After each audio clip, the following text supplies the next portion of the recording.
What is up, everybody? This is Cam Han, the Fantasy Man, coming at you with the 2024 season recap.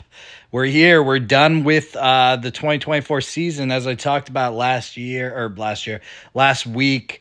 We don't, there's only so many fantasy seasons left in our lives that we have to play. So I think we should enjoy each and every one of them. I want to go through this pretty quick.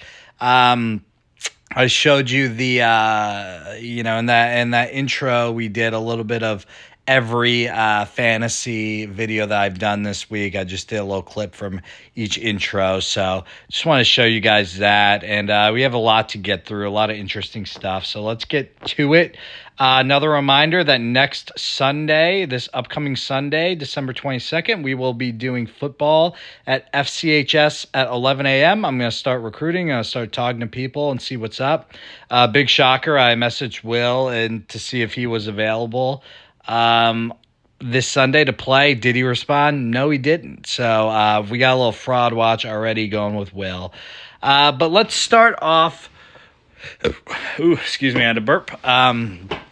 Let's start off here. This was how I would categorize everybody's regular season.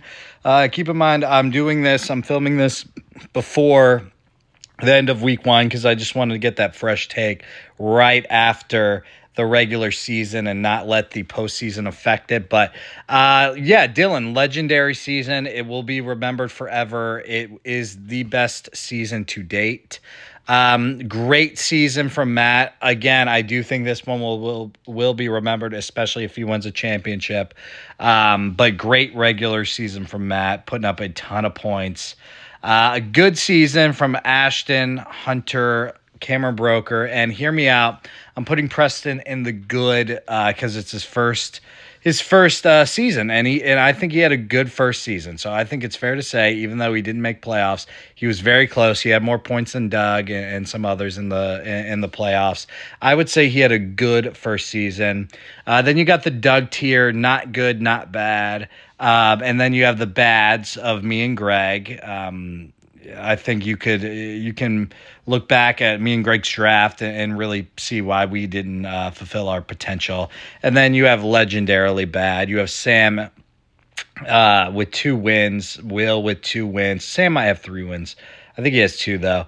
Both legendarily bad. And I know Bobby, I know he didn't put up those same type of numbers that Will and Sam did, but I would say Bobby's season will be remembered as bad and will be in the record books because I do believe this is his last season in redraft, could be his last season in Dynasty, and especially when you take into account how poorly he did or has been doing and has done in Dynasty in terms of how he, doesn't set his lineup. I think just this season, this year of fantasy as a whole for Bobby, I think is pretty legendarily bad.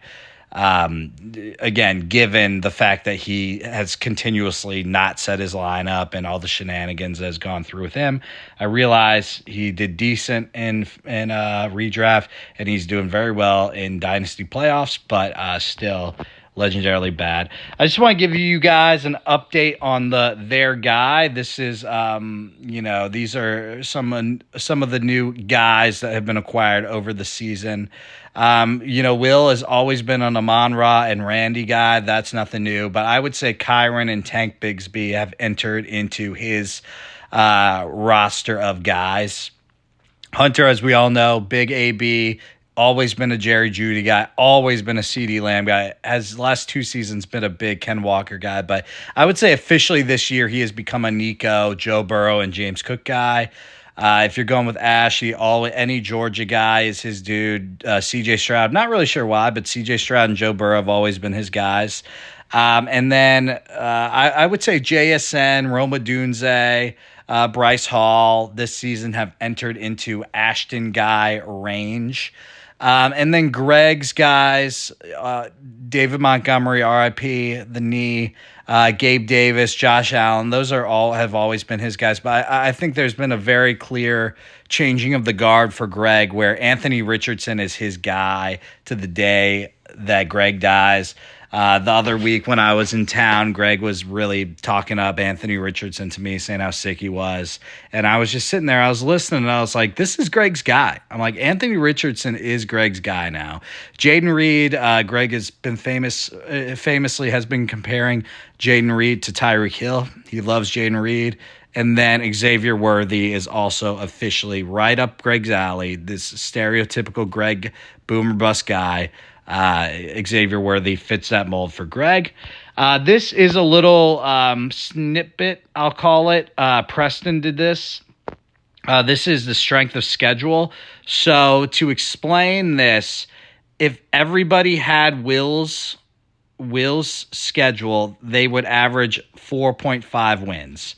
So he has the toughest strength of schedule. Sam, 5 wins. If everybody played out Sam's schedule, it would be an average of 5 wins. You keep going. Hunter, 5.5, 6. You get all the way to Doug's strength of schedule. Doug has the weakest strength of schedule. If everybody played Doug's schedule, they would average a whopping 8.7 wins. That is pretty shocking stuff. Again, this is statistics compiled by Preston.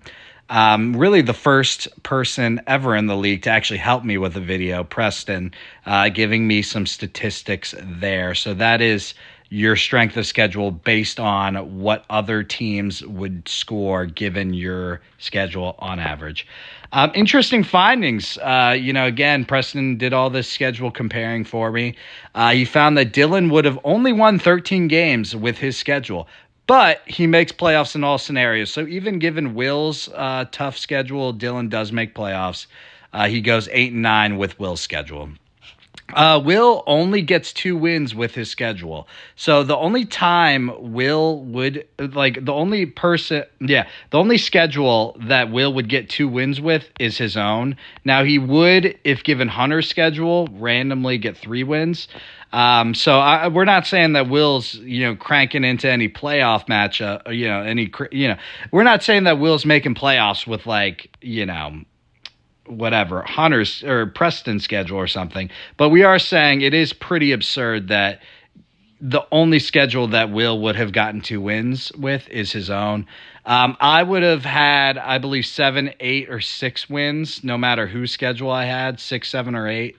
And then if Matt had Doug's schedule, he wins 13 games, which is pretty interesting if you ask me.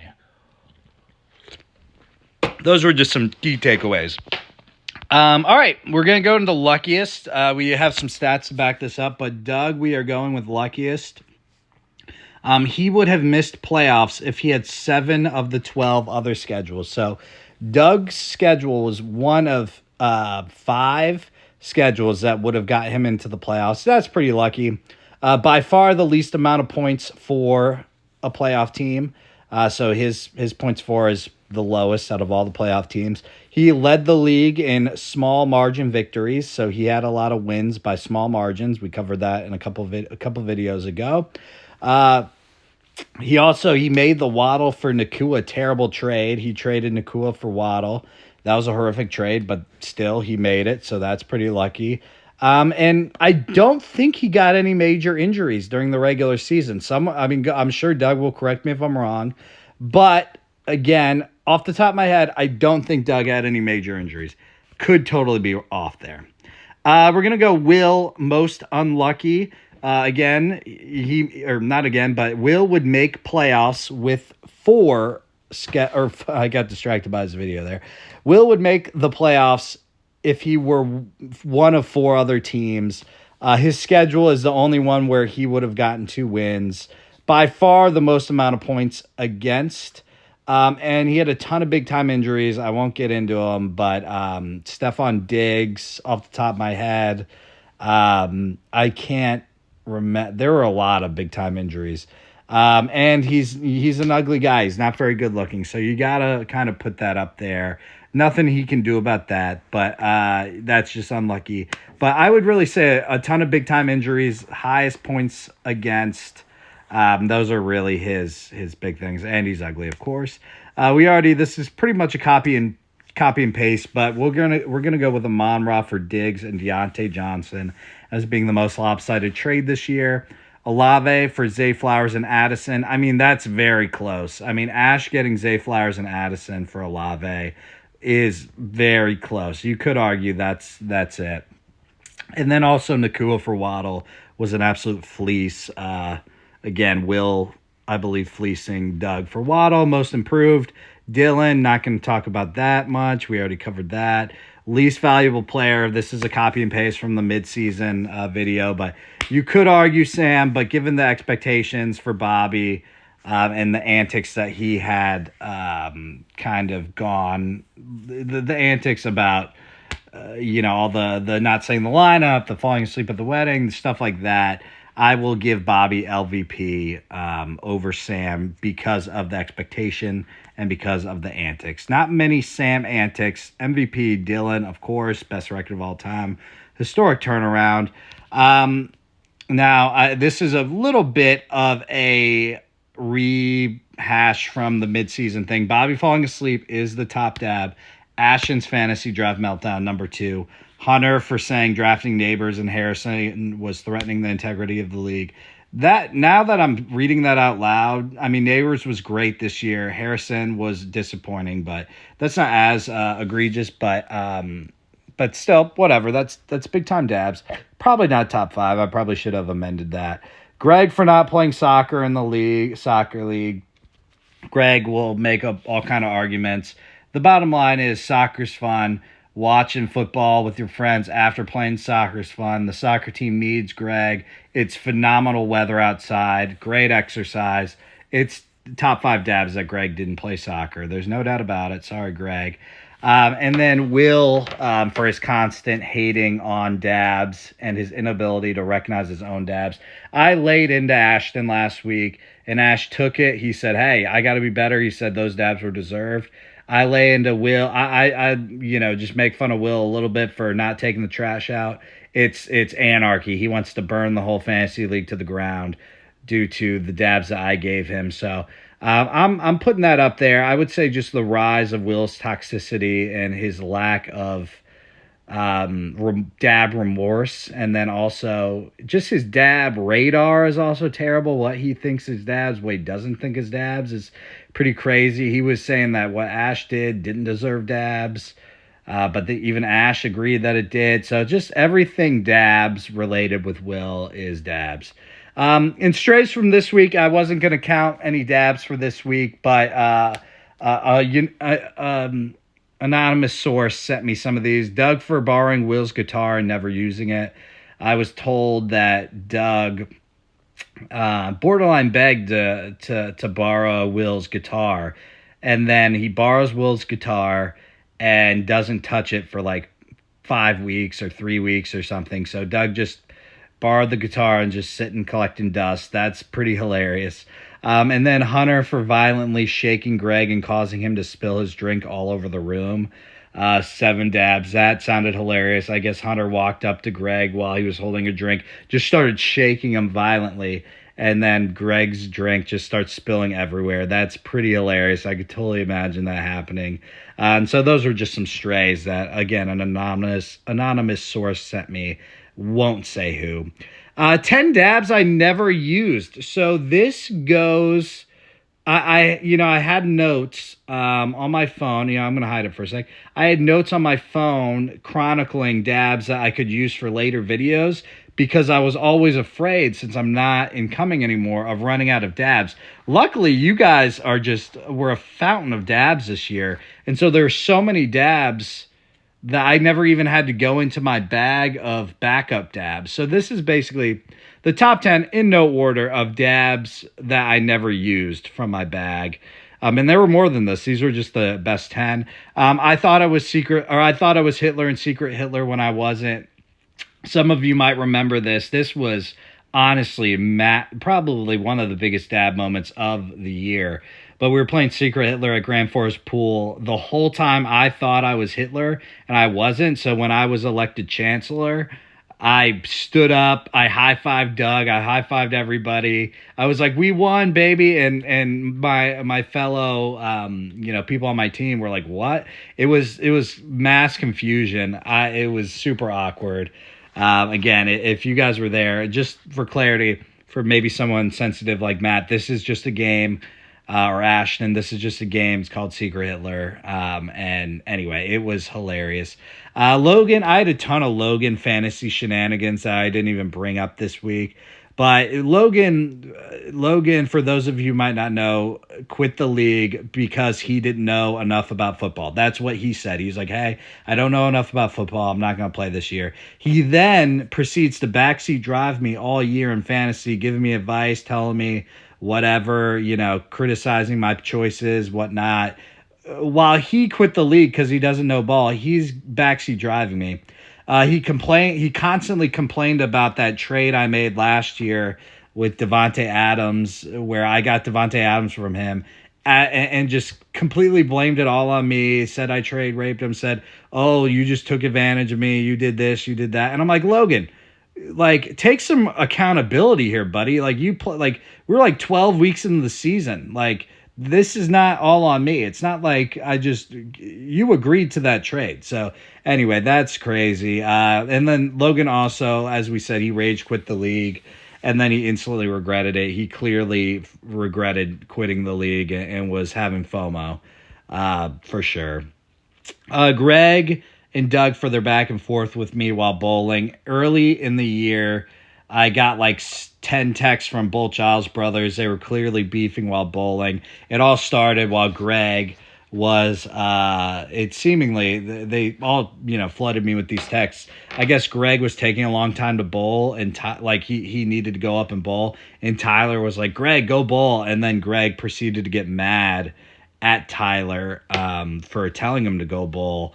And then, of course, Greg sends me, something. Doug sends me something. Doug told me that Greg got drunk off one beer that night, so he gave me dabs for that. Doug accidentally texted Greg instead of me for the dab, so it was just a mess of a night for the Giles brothers. But I won't go any. It is confusing, but Hunter for still using Snapchat message and having Instagram chats on Vanish. Hunter still texts people on Snapchat. He typed to me the other day on Instagram, and his thing vanished. Like, he has Vanish on his Instagram chats as if he's in like high school or something, and he's like trying to hide what he's saying. It's very weird. He's like 30 years old and he's still using Snapchat message and having his Instagram chats vanish. Enough said there. Ashton, okay. And I'm going to pre-apologize for this one because I'm sure Ashton has some crazy, sad story of why he left North Carolina. So if you do, Ashton, just don't even bring it up, and I'm sorry. But I'm operating on the assumption that you were super hyped about North Carolina, got there, and then left because you're like, oh, it's not that great. I'm assuming that. If not, I'm sorry, okay? But Ashton for hyping up North Carolina so hard like it was the best place ever and then leaving after like 6 months. I just remember Ash hyping up North Carolina, talking about how he was going to build like a compound, all these small, tiny houses. He's going to live his life there. He loves North Carolina. It's the best place in the world. And then next thing I know, he's back in Georgia. And for all I know, it's just because he didn't like it that much. So that was Dabs, Ash hyping it up so much and then just coming right back. Logan for hating his fantasy punishment so much. For those of you who don't remember, Logan had to film a recap video for the fantasy season as his punishment for coming in last place. And he's brought up multiple times how horrible that is. He was like, it was the worst punishment ever. It was so horrible. Like, I hated doing it. And for those of you in the league last year, you can remember Logan taking forever to do that punishment because he was dragging his feet because he didn't want to do it. That's like the easiest fantasy punishment I've ever heard of. And he thought it was the worst punishment ever. Logan for going to good old days still, even though he doesn't drink. Logan has moved away since this time, but it came out before he moved. He's like, dude, I go to good old days all the time just to play pool. And I'm like, all right, like, whatever. Like, Logan's going to good old days just to hang out. That's Dabs. The absolutely horrendous smell of Greg, Doug, and Hunter's room on the cruise.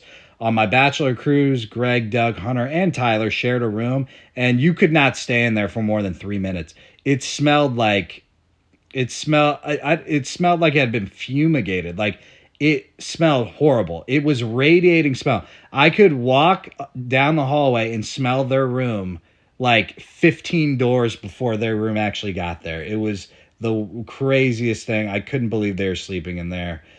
Greg for altering his lineup based on who he's playing in other leagues. I was told that Greg admitted to changing his lineup based on if he's playing like Jamar Chase. This is a hypothetical. If Greg was playing Jamar Chase in his like random fourth most important league, he would then change his redraft lineup to not play to he would bench Jamar Chase on his own team because he didn't want that conflict of interest. That's what's going through Greg's mind here, apparently. Greg altering his lineups based on who he is playing in other leagues. You got to take each league one by one and set your best lineup for each league. Ignore the other leagues. You can't not start Malik Neighbors because you're playing against Malik Neighbors in Dynasty. You know what I'm saying? And lastly, Bobby for being in the Navy and never even getting jacked. He's constantly complaining how boring it was. There's nothing to do. He didn't even get jacked. Like, what's up with that? If I was in the Navy and bored the whole time, I'd be getting jacked. That's all I'm saying. This is taking a little longer than I wanted to, but trades, waivers, free agent pickups. This is, who, did this the most. Preston had 4 trades. Will 4, me 3. Of course, Hunter, Sam, Bobby, 3 of the least involved people in the league, had none. Sam only had 1 waiver claim. That's absurd, but not surprising. Doug had 3 waiver claims, all bad. Bobby 4, all bad. Ash 5. Preston had a whopping 20 waiver claims, which is pretty high. But then free agent pickups is pretty interesting. Greg 56 pickups, me 50, and then the next highest it's 32. I think that's just because me and Greg didn't have very good teams and we were just searching for somebody. And so we're constantly picking people up, and then you have everybody else down there. But that's just, that's just what it is. Clearly at number 9, Bobby, I forgot to change that. So, because it says Bobby 4 claims, so that needs to be gone. But anyway, you get the point there. Only 11 free agent pickups from Hunter is pretty interesting. This is the final tallies. Not going to talk about it really. This, from the tallies I do, from my rankings, Bobby led with 5 weeks leading in dabs. Hunter had 3 weeks leading in dabs. Ash 2. Of course, Bobby should have more, but I kind of capped his at 5. Dumb, Cam, Hunter, Bobby, Preston. Really nothing interesting here. Preston and Dylan, 3 dogs. I had 2 dogs. Dog, you can really see some bias there since Preston had 3. And then I gave myself 2. Smart, Hunter, Preston, Matt, 2. Whatever. You see it. Not interesting. This is, I just, wanted to put this my top 10 favorite gifts. Starting at the top left, you have the legendary moment where Doug tried to do a little jump and face planted. That's hilarious. I love going to the right there, Will and Hunter on the scooter in DC. That's, just cute, shows their relationship.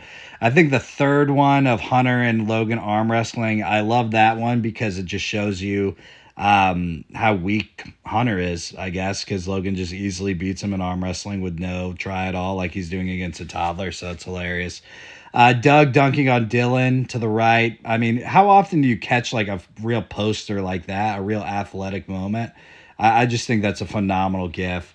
Just a great memory really here. A great idea by me. I had Greg film me throwing that football.